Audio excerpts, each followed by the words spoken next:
Welcome back to a classic episode of the Recap Show. My name is Victor Njue, aka MKP. Today we have an amazing guest, amazing, fantabulous, the famous. Is he famous really? Are you famous? Effie Kuria. Karibu Buda. Asante sana bro. It's good to see you again. Amazing to see you. It's always an honor to have you in my show. Yeah, thank you very much. And I saw you yesterday. Acha hujaniona. Nilikuona koti. Hujaniona. Unajua nilikuwa na koti. Manza umewaluku mbaya. As we always do. Yeah, man. So, my guy, I'm sure you were here listening to the topics that we had. Yeah. Tell me your thoughts about it. Kwanza tuanze na Bahati. Yeah, Bahati ana Bahati. Yeah. Kwanza this guy first of all, anafaa deal na Diana Marwa first. Nafaa kuongeleshea mama vizuri, eh? Mama, kwanza Diana B is not the wife actually, right? Is she? Venye tu wana, the way they relate to the... Hey, wacha. What do you mean? What do you mean by there is not the wife? What do you mean? I'm trying to understand what you're trying to say. Even when our viewers are trying to understand what you want to say. What I mean is that even when they're not in good terms, Bahati anaendanga mtaa akiwa amejam and he just bangs the door. Okay, apart from that, what do you think about his position politically? Well, first of all, Bahati for me, he should try music career. Because honestly, that guy should not be in politics, honestly. Yeah, and being a politician, you're not supposed to be so emotional. That's true. Hiyo ruma mingi anasema atasave watu, sijui anawasave wakienda wapi. Apparently anasema ati hawataachana. Na nani sasa? Na politics. Oh, just like the song, the mtaachana tu. Ama ni kuchana. Anyway, first of all, Bahati, I don't think he's qualified. All right. I think he should just go back to the studio. Cause say tumemwona. First of all, unaona venye aligeuzia the gospel industry. How are we sure that hata geuzia watu wa Mathare no? You saw, huyu jamaa alianza akiwa gospel musician. Yeah. Akituimbia ni barua ngapi nimeandika. Na ingine ilikuwa ni mambo aje. Situimbe hii gani hiyo? Ngoma za Bahati. Acha kuni. Mtoto wa mama. So from that to the songs that he does nowadays, tumeona hiyo shift. Tumeona venye amegeuzia gospel industry one on one. How he closed down his record label. Si ndio akageuza ikakuwa secular thing. How are we sure that this same guy hata geuzia watu wa Mathare North? Ndio kama ni wapi? Mathare North, yes. Yes. All right, that's your take on Bahati situation. Yeah, atafika after 5 years of serving them. My Mathare people, watch out for this guy. Hata wageuzia venye aligeuzia gospel industry. That's very interesting. Si uongo. Speaking of kigeugeu, Kenyans have now abandoned their Kericho. They've abandoned the Kericho company, the alcohol, the Kenyan alcohol, and now going to Namanga to drink the alcohol. Kericho Karoche. Is it Karoche? Ni Keroche ama ni Kericho? Mimi ni Mkikuyu, so I don't know. Ni Karocho. Ni Keroche. Keroche companies. Keroche, my guys. Keroche breweries.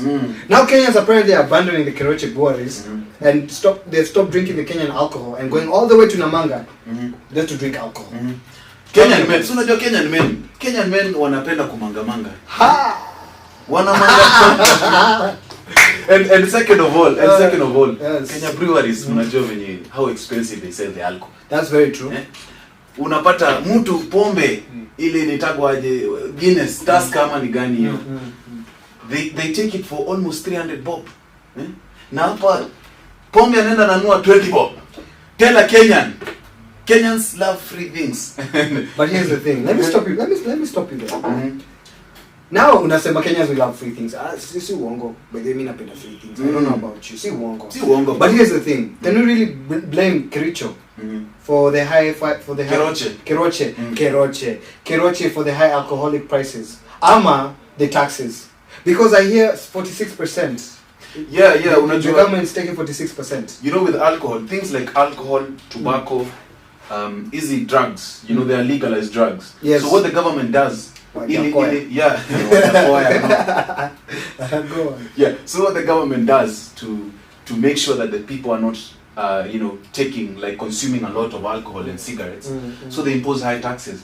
That's why pombe is expensive, because they are imposing high taxes so that people don't drink more, or even if you're drinking, you will drink in the right standard. Uta over consume. But how effective? Swali yangu ni, how effective is to the extent of increasing taxes in alcohol to end up increasing the bay alcohol to the extent that Wakenya wanaenda all the way to Namanga, yani wanavuka border to drink alcohol, then they come back and the end product is death, because there are high death rates that are happening because of this migration. So is that really effective? Piga hesabu bro. Piga hesabu. Sikia, piga hesabu. Wacha tupige. Piga hesabu 20 shillings pombe, and na 300.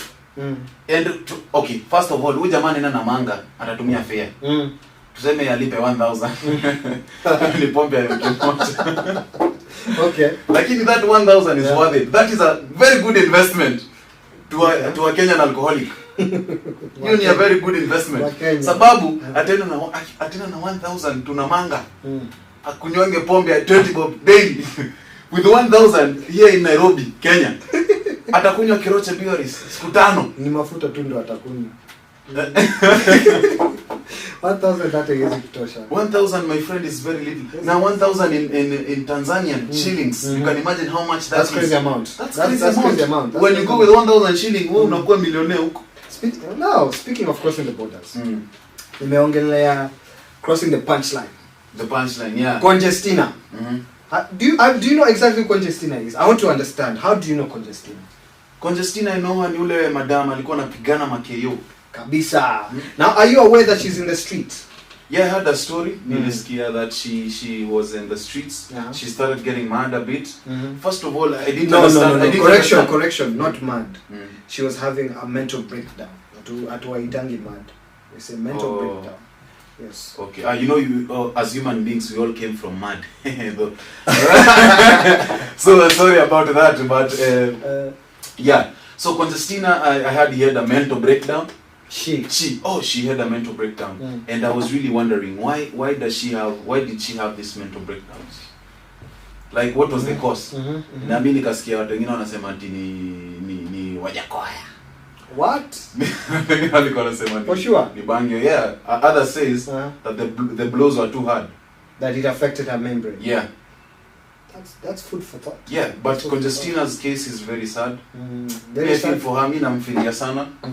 Yeah, and unajua, even seeing the media wakienda huko wana congest kwake. Nice. It was not a good image. It was not a great image. Yeah. And now tumezoea this trend as Kenyans. If the government doesn't help, we Kenyans help. What suggestions do you have? Unajua hata mimi najaribu kuelewa, because even me myself, I would love to help change her life. But unajua, they're also saying that this is not the first time that this happened before. Congestina has been helped a couple of times, but her situation keeps on getting worse and worse and worse. So what solution can we find for such a legend? Because yes, mtu wa kawaida, she's a national treasure, honestly speaking. What do you think? For what she's done. First of all, I think when it comes to helping people, bro, like you don't help a person by giving them money. Okay, that's true. Like constantly giving them money to spend. Yeah. If I come here and I say I'll help you with food, I'll give you 500 shillings to eat. But what about tomorrow? That's true. Utakula nini kesho nikipatia 500? Utakula kesho, you need another 500.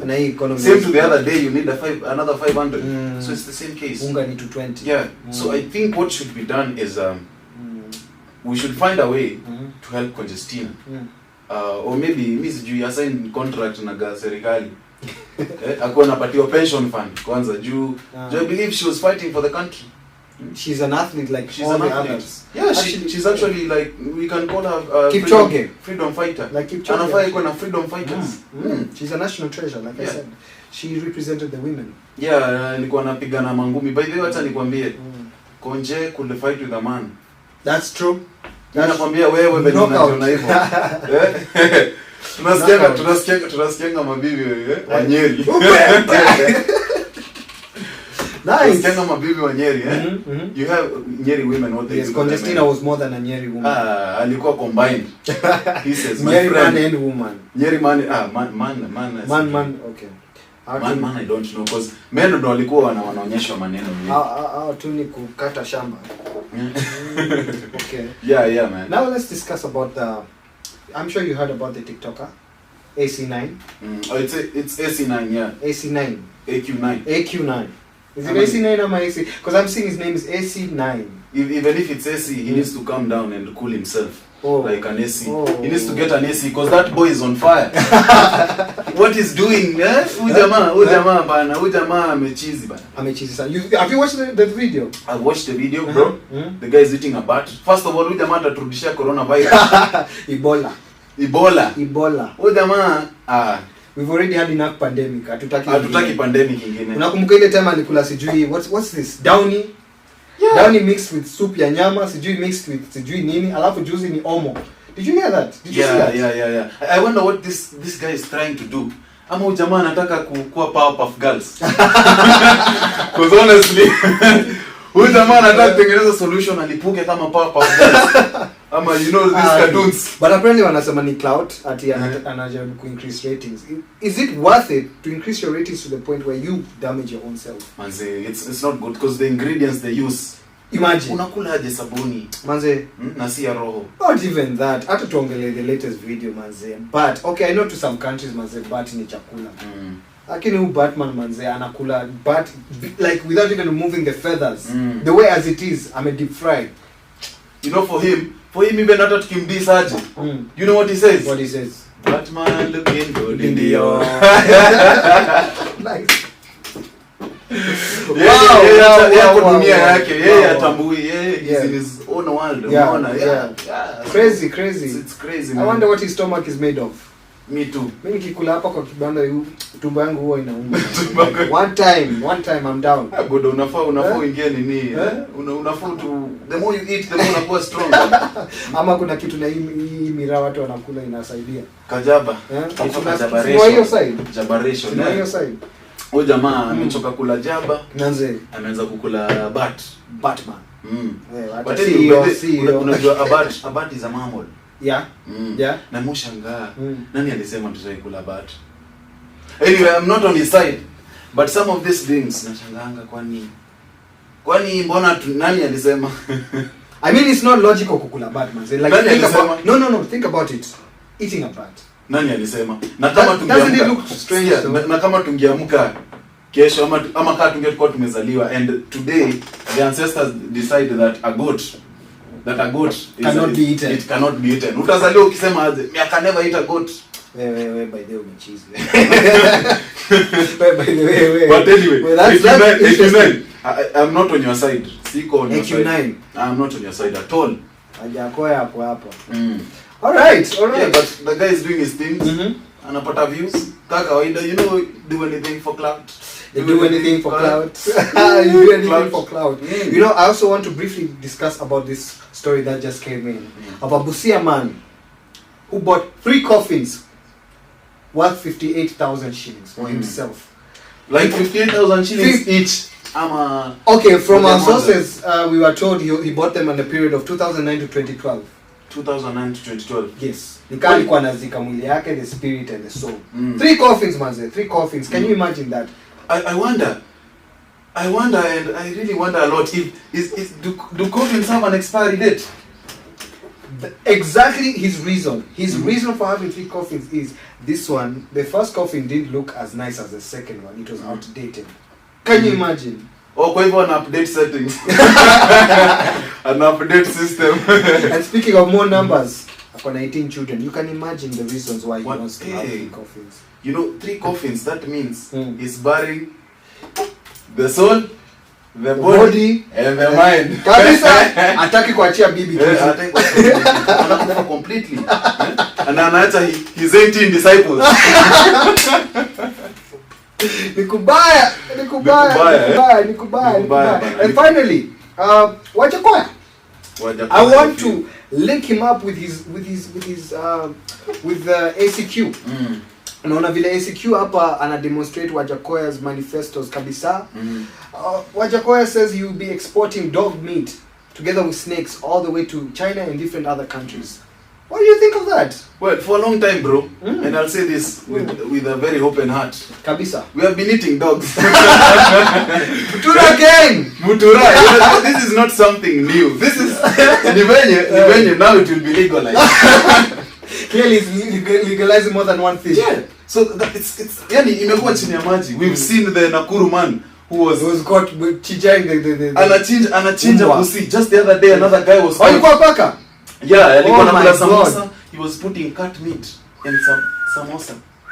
So umesikia hiyo? That's why hadi unapata sasa kama hii ng'ombe dogi. Huyu jamaa anachinja there's another guy caught in flyover. Was it flyover or Kimende? Okay. The guy has sold dog meat for almost 4 years, my friend. Yani watu huku nje mnakula 4 years and we are complaining. Alafu jamaa venye alishikwa, imagine you have been a customer for 4 years. Imagine umeishi kwenda kwa jamaa mpaka you tell your friends by the way. Na kuaga na bezi. Yani you're initiating everyone dog meat. Buda kuna bezi nyingine ama mtaani. The guy has been a customer for 4 years, imagine. Oh my goodness. Niambia. Oh my goodness. So dog meat is not something new. So you're in support of this manifesto? First of all, unajua you know, it's money. Pesa. And as long as we are exporting and we import. For me, I think it's not bad. I mean, no Kenyan has died yet. Yeah. Mtu amekula hizo samosa 4 years. Mwingine amekula paka. Na hatujai kufa. Na hatujai kufa. By the way, hatujai kufa. Hatujai kufa. Seriously, think about it. And it's not, this is during the period tumejua. What about our parents? Because kulikuwa na Mutura there times pia. Mutura ijakuja juzi wewe. By the way, imagine all those generations. What have you been eating really, Kenyans? Or if parents have been eating Mutura for dogs. It explains. You know, the phrase women say men are dogs.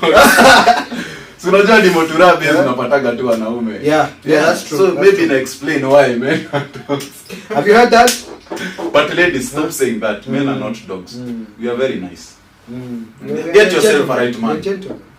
Get yourself a right man. Wacha kusema men are dogs kila saa bana. Wow. Men are not dogs. Wow. All right. We are puppies because we are cute. Okay. All right, guys. We'll be right back after this short break.